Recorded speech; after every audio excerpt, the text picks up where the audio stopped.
Woo! Bit of magic. Hi, everyone.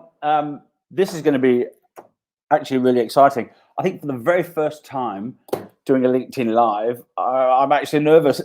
I don't know why. I have no plans. Yet again, let me just pull up the comments. Bear with me for 1 second. Yet again, I have no plans. Yet again, it's Friday.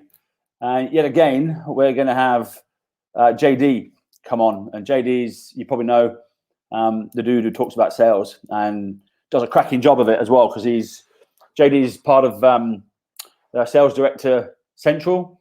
And what he does is he helps companies increase their sales. And I think right now, under this particular time that we're under with COVID, I think every organization is reliant on sales. Now, it's Friday. Yes, it's Poets Day. Poets stands for piss off early. Tomorrow, Saturday. Just a Nottingham thing. Don't worry about it. You know, and for all the Nottingham people out there, help my ducks. Hope you're all right. And this is basically what's going to happen over the next hour. We're going to have JD and a Chief Technology Officer of one of Australia's most well-known companies. I'm just keeping an eye on my phone to make sure I can see him.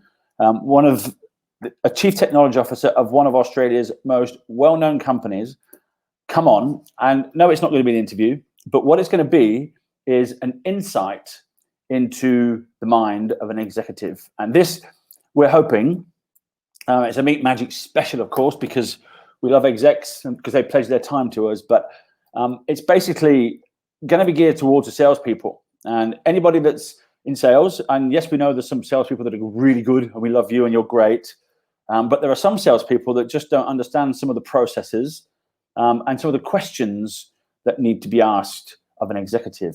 So JD, being the old tooth that he is in sales, he's basically going to come on and interview Brad, and you're going to get to hear how an executive thinks about these things. And some of the questions, hopefully you can take them back and you can try them on your next sales meeting. I don't know, maybe you want to log on to log on to that one, meetmagic.org, and you can book a couple of meetings. And we can give you a bit of coaching as well on how to take that meeting. But hopefully there's a lot of value, and we're going to get them on about 4 o'clock. So I've got to waffle on and gas bag until then. So I'm going to tell you a little bit about what's happened during the week.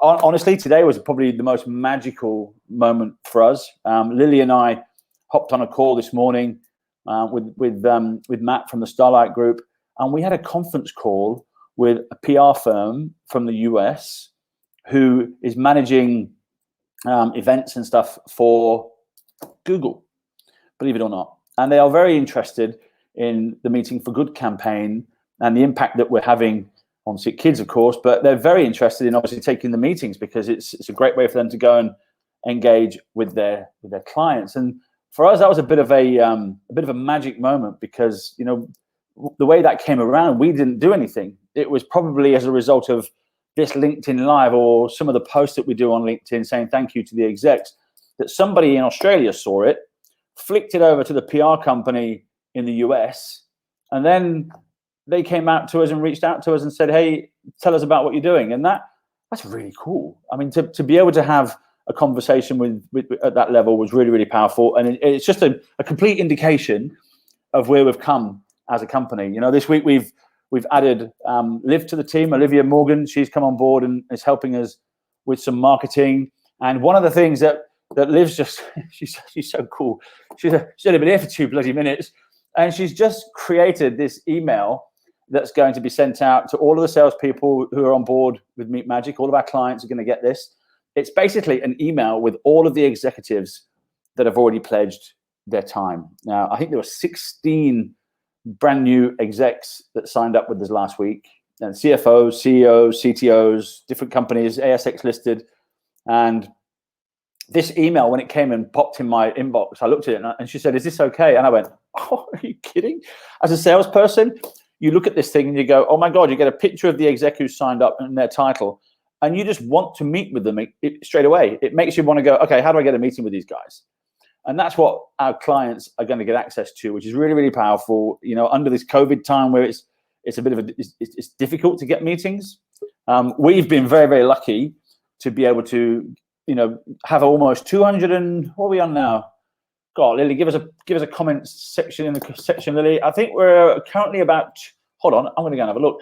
I reckon we're about 222 executives that are currently pledged their time. Now, you think about that. 220 execs, most of them have given us about 4 meetings each. Now, those 4 meetings obviously can be booked at any particular time, but 220 times 4 is almost over. It's over 800 meetings that are available to be booked. So, it's bloody hell. We're at 225. If you log on to the meetingforgood.org.au website, we're sitting at 225 executives. Yeah, 225. So so Lily's come on board as our head of engagement, as exec engagement. She's taken us from 97 execs in February, and we're now at 225. So big clap and a round of applause for you, Lily, because that's an amazing effort. And we currently have 800 meetings available. So if you're in sales, don't tell me you can't get meetings. There's 800 of them here, and you know, when all those meetings are taking place, almost 15,000 sick kids will be helped. So this week we will be donating a very large number to Starlight. I'm about to go and do all that on the bank this afternoon and send them thousands and thousands of dollars, which is really, really exciting and great as a business when you're doing that, because you know that this is not about making money. This is about giving money. And for me, you know, the whole goal with this is you know, $250 million before I die. If I can do that, if I can hit that number, I will be very, very happy. So that magic moment for me today was the Google conversation, which is really, really cool. Now, I can see JD has just joined us. Before I bring JD in, though, if anybody's watching, is anybody watching? I don't even know. If anybody's watching this, can I ask you a question? Has anybody downloaded that COVID app? I mean, apparently there's 5.5 million execs, and thank you, Gladys Berejiklian, for not opening up the doors prior to Mother's Day. We really appreciate that. 8 million people apparently you're looking out for, which is really, really cool. So you know, we are grateful. But apparently some of the other states and territories are actually going to get access to be able to sit outside and have a cup of coffee, as long as you're 1 meter apart. But anyway, so has anybody downloaded that COVID app? I don't know. Let me know in the comments if you have. I'm going to bring in JD in a minute. Where is he? Here we are, sunshine. You got a cup of tea in your hand. Hey, JD, what's going on? What's cooking, mate? How are you? I'm out cleaning, but I'm getting better. Mate, do you know who I listen to a lot, and I really like him? Is he does these podcasts from what's his bloody name? Michael Rappaport. Do you watch him? I haven't heard of him. He's a New Yorker, and he's really crude. He does an amazing podcast where he talks about douchebag of the week. I've been thinking we meet a couple of them during the week. I was just thinking about we probably should do one as well, but it's probably not a good idea. Now, anyway, I know Brad's just joined us backstage, so I'm going to bring Brad in a minute. How's your week been? It's been amazing, mate. It's been been yet another really interesting week. There's a whole bunch of stuff going on out there. You know, there's a whole bunch of opportunities and people who are kind of moving forward. So, it's some exciting things happening. Certainly with people I'm talking to. That's awesome. You know, now who we're going to be talking to now is this bloke, and I just got to say, Brad has been a supporter of the whole Meet Magic and the Meeting for Good campaign ever since the beginning of it. And if you log on to the meetingforgood.org.au website, Brad is features in the video in there, along with some pretty senior execs. There's I think Nick Molnar from Afterpay's in there. There's Christina Glover from Credit Suisse. You've got Andrew Matizak from West Farmers, CTO of West Farmers. There's all these big guys. Sean O'Donoghue, one of my very close friends from Costco, who's a CFO. Ian Haslacker, the big Haz, he's in there. And Brad has been just literally a stalwart for us. And every time, you know, we get requested I know Brad gets requested a lot to take meetings, and I feel almost guilty because he's taken so many and supported us so much. So let me just go and bring him in from backstage, because I know everyone's waiting on this. Brad. Hello. How are you? Can we hear? Technical difficulties? Let me get the audio working. You're probably on mute. God, he's looking well, isn't he? Look at it. Look at him. It's sharp as a tack. Can you hear us okay? Clean shaven in the photo. I must admit, I thought Liv did a cracking job of putting that advert together, which is really, really cool. Can you hear us, Brad? So this conversation, JD, I know is going to be of value to so many salespeople, because I can tell you when I first started my sales career, it was a challenge to be able to meet a C-suite and ask the right question. People shit themselves when they get in there. You don't know what to say, and all of a sudden you revert to dumping product, and it's like the worst thing you could ever do. So I think a lot of people, when they watch this and the way you actually approach this, are going to get a lot of value from it. Well, the thing that I'd like people to think about as we go through, as Brad comes back online, the thing I'd like people to think about is how they can apply this in their business. So it is simple to get a customer to come in and share some insights. So as we're going through this, I'd love everyone to have that thought process. In fact, when we talked about it last week, one of the people that I know said they're going to introduce a customer in their next sales meeting. Right. And you do this a lot. Brad, can you hear us now? I can, sorry. Mate, thank you so much for joining us. Honestly, this is it's a bit of a goose pimple moment for me, mate, because you've been literally one of the biggest supporters of us since we started this whole thing. And we've got a check, a very large check going to Starlight this afternoon because of all the stuff that people like you have done. And I can't thank you enough for the support that you've given us. Oh no, look, and it's been great to be a part of. It's great to see, get a lot of value myself personally, Flybuys as a company, and great to see that a great organization is getting benefit out of that as well. So all around winning, like everybody seems to be winning out of this, which is great. So beautiful. How many have you done now? Do you know? I don't even know. I feel guilty. I've kind of lost count. Yeah, no, but they've all been really valuable, to be honest. Like I get a lot out of them, so it's always good to it's always worth making the time to attend one of the meetings, because they're always very valuable. Valuable in what way, Brad? What's that? Sorry. Valuable in what way? So I think there's the types of I guess there's a bit of a curation that's happening in terms of I'm very clear about the types of things or problems that I'm trying to solve or general interest areas. So there's a good matching process there. Plus a few randoms that come in, I think that just turn out to be really kind of nuggets of gold in terms of the conversation as well. So it's kind of a good way to, you kind of start in a little bit of a defensive position, if you like, if you're just getting approached on a cold call.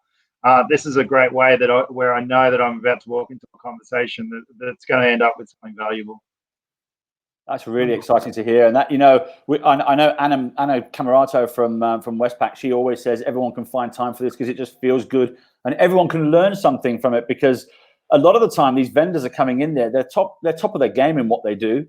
Yeah. It's the top right-hand quadrant, and they've got market insights often, which we often miss as because we're just so busy in our daily routines and doing stuff. And so they can come in and really educate us on what's happening in the market, which is really, really powerful. And she sees a lot of value in that, just that alone. So this is inside the mind of a technology of an exec, which is really cool, because I was saying before, Brad, when I first started my sales career, you walk into a C-suite and you'd shit yourself, basically. You wouldn't know what to do. You wouldn't know what to say. And so all of a sudden you'd revert to pitching product. And that's the worst thing you could ever do. And when I was talking to JD about his approach, I just thought, what a great idea to get an exec on to come and say, well, how do you think about these things? Because this ultimately it's beneficial to everybody when you can understand that process. Oh, 100%. Yeah, definitely. And me and JD had a bit of a chat prior to this about some of those interactions that you have where you do go straight into a product conversation. And there's definitely a key difference, I think, between a business strategy and a product strategy, and really starting off with what's the purpose of this thing, rather than focusing on the product, having that higher level conversation about what's the outcome that we're really trying to get to. It's a much more powerful conversation if you kind of enter on at that level, I think. So Brad, let me just kind of just jump on that for a second. When you get faced in the first little bit of time, 5 minutes, and the product conversation is start to reveal itself, right? They're going to lean on the crutch of I can talk about product all day. Yeah. What do you do? Do you switch off? Like, does it engage you? How do you look at that meeting? It's hard to. Usually it takes a bit to rewind it. I tend to start off the conversation about a little bit about the company because without context for the person who you're talking to, it's got to be hard for them to talk in a meaningful way about the product anyway. So if we can rewind it, if I can open up a bit of information about the history of Flybuys, where we're going, what we're looking for, the things that we're struggling with, and then it's always helpful to hear from the product company itself where they started, because a lot of products can seem similar, but depending on where their starting position was, even if you take something really generic like a cloud environment, your Amazons versus your Microsofts versus your Googles, they all started it from different inceptions and different problems, and they all have different strengths and weaknesses because of that inception point. And so it's always really valuable to know when the product company comes and talks to you, what were they born from? What was their purpose for starting the company, and where were their objectives at that time? Okay. So should we jump in? We haven't got Brad to introduce himself yet, Carl. I know. I'm just completely slacking. It looks like you've frozen yourself there, JD. Are you? There you go. Are you moving? Yeah. Still alive. Yeah. I was waiting for you to move your mouth, and it was all stuck. So, Brad, I mean, honestly, just hands on heart, I've just walked out of Coles in Edgecliff, and every time I go up there, they say, "Do you have a Flybuys card?" And I roll my eyes and I go, "Nah." And I honestly think that Flybuys is this thing from the 1980s, and it's not. The branding of it is obviously changed and all refreshed now. But for people like me who are stupid, tell us what Flybuys is, because I know it's changed so much since that whole points thing, right?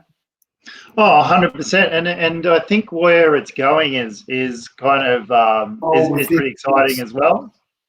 But yeah, so Flybuys, 25-year-old company, and the beginning of Flybuys was it was a competitor to your standard loyalty company. So you're talking about, at the time there was Qantas and Ansett, and they were kind of for the more affluent or rich people or the business travelers that could afford to go there, and you had a large section of the population that just wasn't a regular flyer, so they had no opportunity to be part of something like that.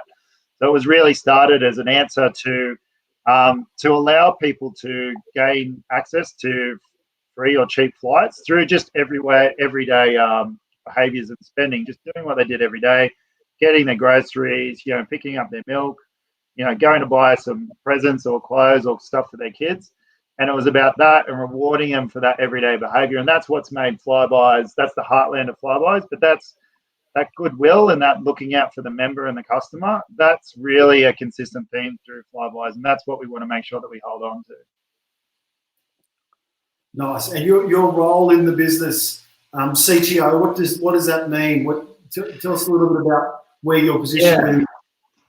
It's not a traditional CTO role as you might find. I think I come from quite a technical background, but within my team, we kind of have UX, we own IT operations, we have end-to-end delivery, end-to-end security, as well as architecture and engineering. So there's a kind of a full gamut. It's quite a broad role, and that's just so we felt that was a little bit better for Flybuys being the company to get stuff done.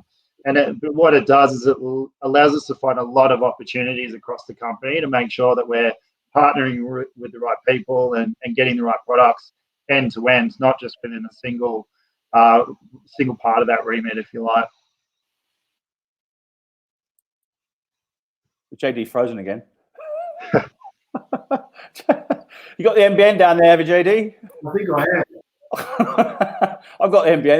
Ever since I'm with the NBN. That's okay. Are you there? All good. At least it's frozen on a good picture of you. I am. Yeah, there you go. There you go. I can hear you guys. I can't see any movement. I can't. Let me ask this question, and while you answer it, swap network. Yeah. Okay, you're moving. We're back. We can see you. Yeah. You're back. We're back. So the next question I've got while I swap networks is around the budgeting process. Can you take me a little bit through the budgeting process internally and your role within it? Yeah, so obviously, I guess, like I said, owning kind of end-to-end delivery. If we think about the way in two parts, there's, if you like, there's the building the new stuff, and there's running the organization. So at the moment, I run all the technology and IT operational costs associated with that, which is good and useful, and helps to make sure that we're running a really efficient organization. The other part of that is obviously the new initiatives, where we work really closely with the product team to make sure that we're developing our own products in a way that's giving something back to our members or our partners. But as part of that process, the delivery team, so the delivery function within my team, needs to make sure that we've allocated the correct costs to that. So kind of integral as part of the process to making sure that we've got the right, if you like, the right buckets of money in the right places to make sure we're not just running the company, but also we can develop all the new products and fulfill the strategy. So that's kind of it. He's disappeared. And he's lost it. Do you know, it's crackers. I mean, we've done probably 3 of these lives now, and it's been okay. But I think it must be, maybe everyone's at home on Netflix or something. But, maybe you're too popular, Carl. You're melting the internet. No, I don't know. But you know, one of the things that JD and I were talking about, and I don't know if I'm going to steal his thunder on this one, but this is, I know he runs this question when he speaks on stage to all the sales teams. He basically says, you know, to a CIO or a CTO, you know, how do you derive ROI internally, and have you ever checked whether or not you've made it? It's a great question, because I've worked in lots of companies where you put a business case together, and then essentially once you've got it approved, you realistically never kind of go back and actually check that, and that's pretty common practice. I think what we're trying to do potentially, and we have standard ROI processes and benefits cases just like everybody else. What we've tried to do is wait. Oh, he's changed scenery. He's teleported.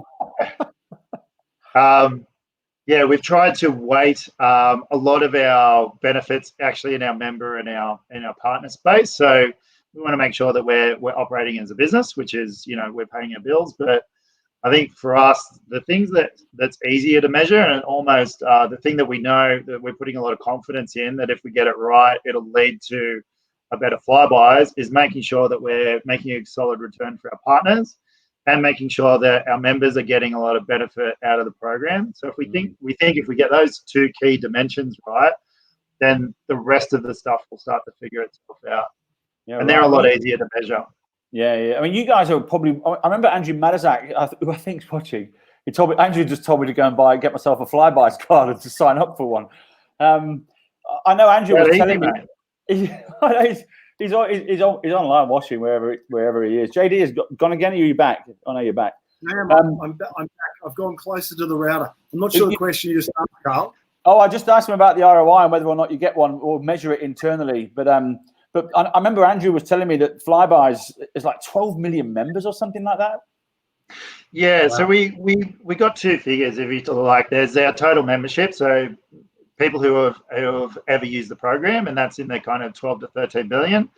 The ones that we make, the metric that's probably important to us is the active membership, and this is people who are regularly tapping their card, and that's about the 9 million mark. So out of that 12 million, we've got 9 million people who are actively getting points and redeeming points, and roughly for every point, all the points that we issue, just under 97% are redeemed, which means that a lot of people who are actually getting the points are using them in useful ways. So that's really important. That's actually a stat that's kind of world class in the program.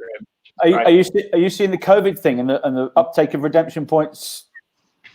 We definitely saw a COVID impact in shopping behaviour.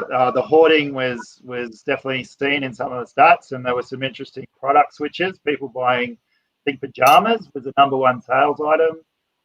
for a couple of weeks, which is not surprising. But yeah, there was definitely some more user activity. I think as we start to come back into, as people start to go into the job seeker program and other things, I think we'll see a spike in redemptions. So I think people will start to tap into those points balances that they had before to start to use them for hopefully very valuable things. Yeah, right. JD, you get back into your questions, mate. I know I can see a few. I can see a few coming up online. Alana's got one about where core product innovation sits, whether it's CTO or CMO. Let me just jump into those in a little bit, Carl, if I can. Yep. What I wanted to get to was I'm always fascinated from a sales perspective on the process of getting a business case approved. And if I go back in my career, 25 years ago, if a customer said that there was a business case getting written, I felt like I was in pretty good shape. But I also know that internal hurdle rates and all those things need to be met. How do you guys? So tell me about the business case process and how you measure value internally. Maybe that was the previous question about ROI, but what does that look like for Flybuys? So Flybuys, I touched on it a little bit, but let me get a little bit more specific. So we work on a July 1 financial year. So we're coming up to a new financial year for us, and we have a 5-year projection, but realistically, the 12 months is probably the key timeline that we're looking at there, because we want to make sure we're moving in the right direction, but realistically, a lot could happen after 12 months. So the 12-month plan is really the one that we spend a lot of time on. Within that, realistically, we have kind of, I would say, 3 pillars that we really focus on. One is in our member space. What do our members care about? Making sure they're interacting with the app, making sure they're redeeming, making sure that we've got rewards that they can actually use, and expanding out that network. In our partner space, it's making sure our partners are realizing some benefit out of the program and they're getting the right metrics back from that. That their partners feel like that they can really connect to customers through the Flybuys platform. And then there's other areas of the business which are kind of, if you like, the making sure that we actually have a financial return on our business and making sure that we're paying the bills. That really takes a more hygiene factor to the other 2 at the moment, and that's just where Flybuys is in its lifetime. With the program kind of becoming out into a JV, we realised that we needed to work a lot harder in the partner and member space. So that's kind of where we're at the moment. And that's what you would, if you were to look at our 12-month strategy, you would see that that's kind of how the priorities are placed. Right. So something you're going ahead with needs to fit in somewhere in that landscape. Fundamentally, is what you're saying.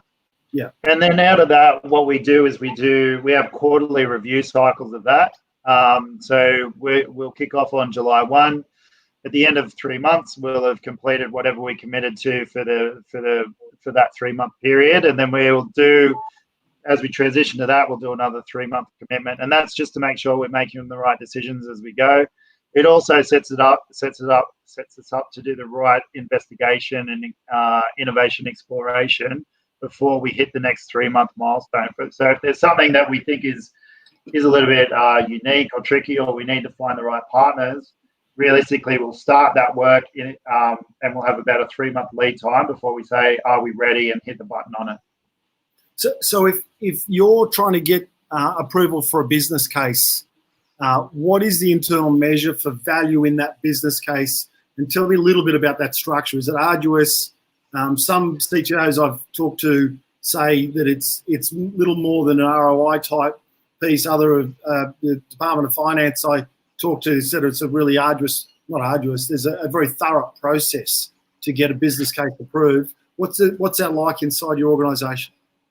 I would say there's a lot of due diligence on the numbers that you put up. Right. Like, we need to be pretty accurate with those. There's flexibility in terms of the outcome or achieving those numbers. So if you like, we've got a benchmark that we need to hit. We know within the end of the 12 months, there's some key revenue points, there's some key cost controls, and there's some key outcomes that we need to do. We'll essentially put those up as objectives for that 12-month period. Then we'll then between those and how we get to those numbers, there's a level of due diligence to say what's the likelihood or the risk of those things. And then the movement between when we start those initiatives and when we don't, and how we get to that outcome, is a little bit more flexible. So it's kind of a balance between rigid and flexible in some areas, if that makes sense. Yeah, it does. If you had two business cases that were kind of competing for the same tranche of money, how do you decide between which one gets approval? Is it linked to those three pillars that you talked about before, or is there some other driver that you're looking at? Yeah, and the three pillars in terms of priority would be member benefit, partner benefit, and then financial outcome. That's the priority that we're going in at the moment. Okay. And if you were looking to try and get budget for something that wasn't budgeted for? Whoa, dodgy question. That's a great for every salesperson. What's that, mate? That's great for every salesperson. The answer to this one would be every salesperson's dream. Yeah, there you go. Well, I think, and you know what, it happens. Like, and it's happened. You know, the last 12 months, I think we've done 4 or 5, maybe more. You know, sizable things that we never even thought that we were going to do, and we never really had budgeted for. The first lever is always, is this more important than something else that we're doing? And that would be coming back to those key metrics again. You know, we thought we were going to develop or you know, a key feature, and it turns out this other thing that we've just discovered is going to be better for our partners or our members than something else we had slated. But there's lots of appetite to, if it makes sense, to go and figure out how we increase our capacity to take on some of this stuff. So at the moment, like I said, Flybuys is in a unique position, and if it makes sense, then we'll figure out how to do it. So you almost get excuse to spend more budget based on some revenue drivers. Is that what I'm hearing? Yeah. So, and it wouldn't even necessarily be revenue drivers. And I'll use a tangible example. If we found something that drove a lot of benefit for some of our bigger partners, Coles or Kmart or Target, that we could help them with, then that would be something that would be interesting to talk about, and something that we might try and figure out how to get done on top of what we were already doing. Okay. How do you keep up to date with the marketplace just more generally? And where would you go to if there was a new gobbledygook that you hadn't heard of before and you wanted to have a look at it? What would you do to investigate that stuff?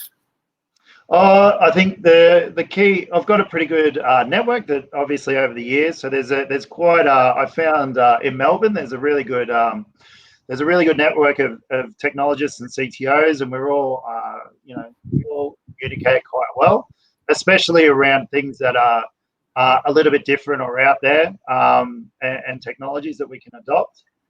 So that's always generally quite helpful in terms of that resource.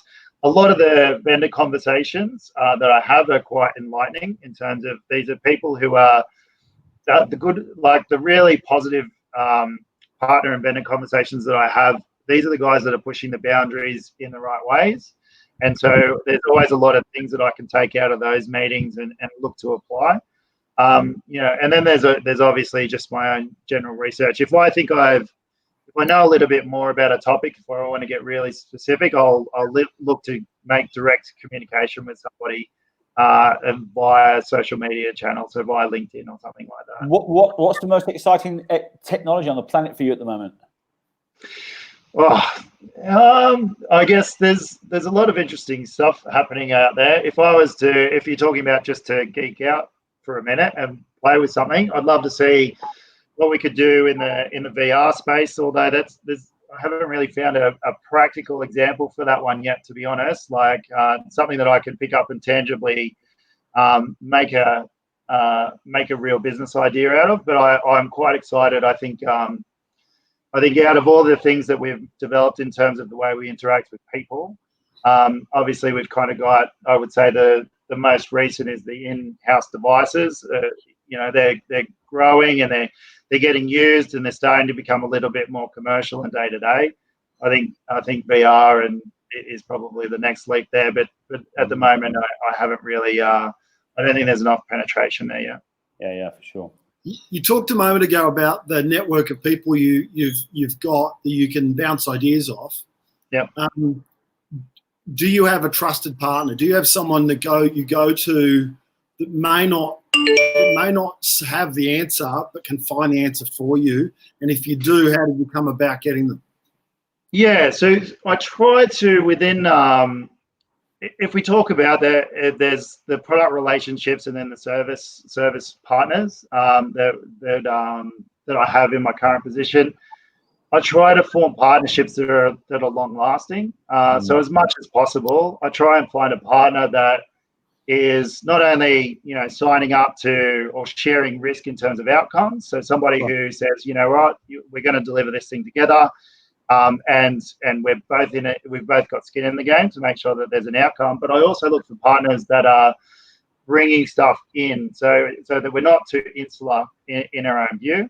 And those partners are usually the first ones I tap on the shoulder to say, hey, we've got a new business problem. Have you seen anything in any of the other work that you're doing? Have you seen anything out in market? Let's work on it. Let's get around a whiteboard and think of some things that we can do. I remember probably about 12 years ago, and I think I shared this when we had a chat earlier today. There was an interview by a guy who was the CIO and CTO of Delta Airlines. And one of the things that he shared in the interview was, he said 80% of his budget was infrastructure, was all the stuff, was keeping everything running that they had running. 20% was optional, or were new initiatives. And of those, only half were brand new things to the business. Others had been budgeted, or they've slated that they were going to do that. Yeah. How does that sit with you guys? Do you have more rigor and flexibility in bringing new things in because of the nature of the business?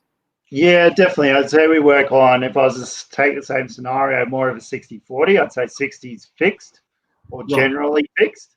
Now, in that fixed 60%, if I can create capacity in that obviously creates more optionality to do things with that money. The other 40% at the moment is really around, expansion and trying new things.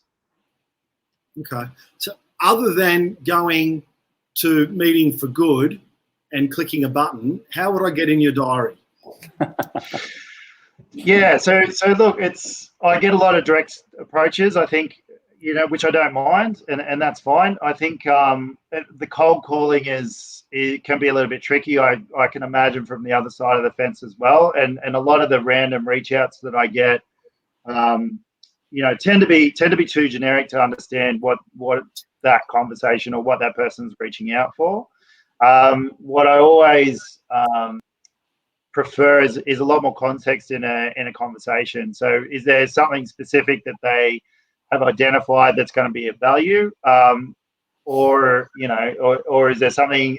Can they tell me exactly what they are representing so that I can try and figure it out? But they're usually a lot of hard work if you're cold calling and there's no context in the conversation. That really makes it hard for me to understand. Is this something that I need to dedicate some time to, or would we be wasting each other's time by kind of working this through? Brad, that is so much of a piece of gold for everyone that's in sales out there. Do your research. It is so simple. It is just so simple. Read the annual report, find out something, find out a pain, and before you make the call. That's brilliant. You talked specifically to cold calling, but what's a better way to get in your diary other than meeting for good? Yeah, so definitely LinkedIn, and I don't share my emails, but I get a lot of LinkedIn responses that I'll read, and if there's enough context in there, I'll make the connection. Have you ever had a really shocking meeting, and why was it a terrible meeting? If we forget about my first meeting with Carl, let's just. No, look, I have had some, and you know what? You always get the meetings where it's a favor to a friend, or it's your boss who wants you to meet somebody, or something like that, where I feel like we're working really hard to have a meaningful conversation. And those aren't really helpful to anybody, to be honest with you. Like, they could be talking to somebody else in a much more meaningful way. I try and knock those ones on the head if they're really not going anywhere. But like I said, I think coming in with context and being really quickly to the point of what do you represent. I don't really appreciate people who represent everything. So having a conversation with somebody who says, I can do whatever you want, just tell me, it's not really useful. Right. If you're really clear around this is the thing and this is the thing that we do really well, if those two things line up, I really want to have that conversation. So I've got a meeting with you. At the 15-minute mark, are you going to get a phone call saying you need to rush out of the meeting to make sure that I'm not talking about my mousetrap, my product, or have you got any safes for meetings? I haven't done any. Can you call in a dead dog if I don't send you a text or anything? But like I said, I'd like to hope that I just set them straight. Look, I just feel like this is probably something that we can pursue and just kind of wrap it up there as politely as I can. So, if it's not going well, would you refer someone to someone else internally who you didn't want to have the rest of the conversation with? Or there's a thing that I've got, which is I'll refer you to whoever you sound like. Got it. Yeah. You know what? I may have been guilty of that. Definitely not on purpose. But if I suspect that the conversation's with the wrong, if it's not my area of expertise or something that I don't have influence over, and there's a better department with my organization to have that conversation, I would absolutely redirect and line up a conversation there to make sure that we're exploring the value. If I actually think that conversation is going to go anywhere, but if it's really not going anywhere, I wouldn't want to like that. Unless I really don't like the other person, I wouldn't want to do that to them. I've had that a few times though, JD. You must have met somebody for the first time and just to take an instant dislike into someone. I've done it though.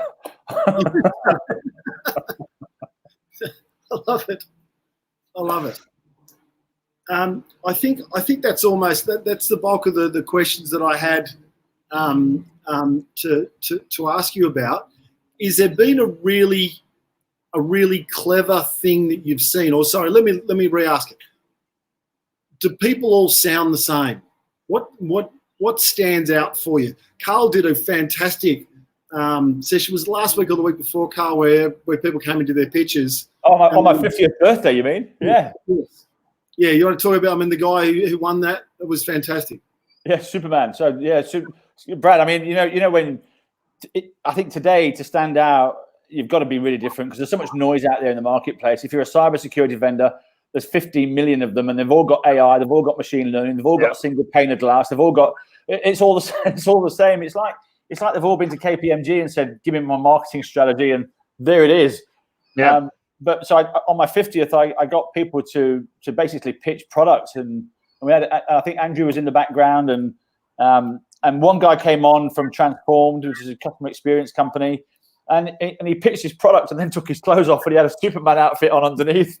But he got cut through, and everybody remembered that. I mean, right now, it's for you as a tech person, everyone must sound the same when they come in pitching product. It must sound artificial intelligence, machine learning, analytics. Oh yeah, definitely. There's definitely a few I call them keywords that people like to hit in presentations. Absolutely, but realistically, I think it's pretty basic to have a successful conversation. There's only so many base level levers that you'll be looking at straight off the bat, and is it creating costs? Is it creating a cost opportunity? Can I reduce my cost?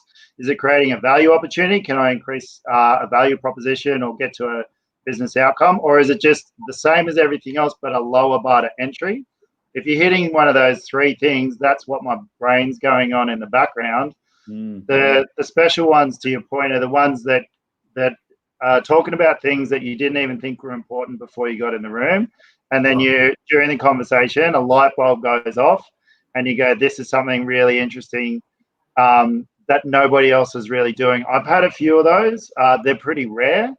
And they're solving customer problems in a lot of the case. They're solving customer problems in a digital experience in a way that nobody else is doing it. That's really easy for the customer. And I just go, you know what? I could roll that out and my members would love it. That's really interesting. We had a question from Alana Fisher. I can't even pronounce her surname, Chichowski. She's asked, where does core product innovation sit? Is it the CTO or the CMO? So we have a product. Actually have a chief product officer, and they're responsible for product development. They are the product managers and the product owners. I would say, and because there's two words in there, there's innovation and there's product. Ideas, we have a pretty flat structure. Ideas can come from anywhere in the organization. We have a lot of because of the way we set it up, we have a lot of touch points across different problem areas. And so we actually do get quite a lot of some great stuff coming from all over the area of the business. What we have, rather than an ownership model, is a process. So we have a process where people go, you know what, here's something that we should be looking at, and that idea gets assessed against what we're doing. And if it trumps what we're doing, then it gets considered. So how much of your time is spent talking to other business unit heads? Like within Flybuys, quite a bit, but that's probably not the bulk of what I'm doing at the moment. At the moment, it's really around. We're at the final stages of just kind of getting stuff done, and it's really around setting ourselves up for next year. How much money do we need? What are we working on? And that's probably what's taking up most of my time at the moment. And given, Carl asked the question about COVID at the beginning. Given where everyone's at right now, right? Everyone's at home pretty much. How has that changed your priorities or any of the things that you're currently doing in the business? We did a bit of a reshuffle or a rethink. So I guess our strategy was we kind of looked out at three scenarios when it was settling in a bit, and we said, all right, COVID's going to be over really quickly. COVID's going to go on for 12 months, or it's going to be 6 months, and then we tried to map what that would mean to our business as a first priority. Do we kind of scale back our travel budgets because we weren't going to use those anymore and things like that. We kind of tried to immediately react to it. And then when we looked forward, we said everything that we were doing was the right stuff to do, but it wasn't necessarily in the right order, or it could have been changed slightly. So we kind of remapped everything to say, you know what, because we are a heavily retail business, bricks and mortar style initiatives probably aren't going to be the thing that people want most right now. And the other lens we looked at this was, how do we help businesses recover? So what are some of the initiatives we can get out there that businesses can jump on straight away, get some offers or attract a lot of attention to a large audience like the one that we carry? What's some stuff that we can reprioritize to start to tap into that? So a lot of our members appreciate things like streaming services and home delivery services at the moment. Should we just mix it up a little bit to kind of suit the landscape? And that was the reaction that we took.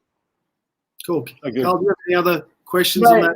No, I'm Brad. I just want to thank you, mate, because it's Friday and this is really valuable for us. And just to be able to get you on a call like this is super special. I know Matt Geraghty from Starlight's looking on, and I want to actually ask you and invite you to this, because I know in the background Starlight are preparing a meeting for good webinar with all of their board members and all of the teams, and I'd love you to be involved in that, because you've been such a great support for us. It'll be with the CEO, I think, of Starlight and all the rest of the guys. So just to say thank you, I'd love to invite you and maybe Andrew to come along. I think Maddie told me you've taken 4 meetings, which is just ridiculous for us. It's beautiful, and that's no, not a problem. So that'd be great. You've been an absolute treasure, and I know the value that's going to come out of this for salespeople, just to be able to listen to this, to get inside, because people never see this. We never see what's happening in the real world, and this is the real world. Yeah. No, look, it's been great to have a chat. Really, like I said, appreciate the opportunity to help out with the program, and it's been great. So thank you. You're an absolute champion. We're gonna contact you afterwards and say thanks properly. But have a cracking weekend. You too. Thanks, Brad. Thanks, JD. Thanks, JD, Carl. you're a good man. I'm gonna sign off. You go and jump in the pool, my son. I will. All right. Have a good weekend, guys. Thanks, guys. See you, mate.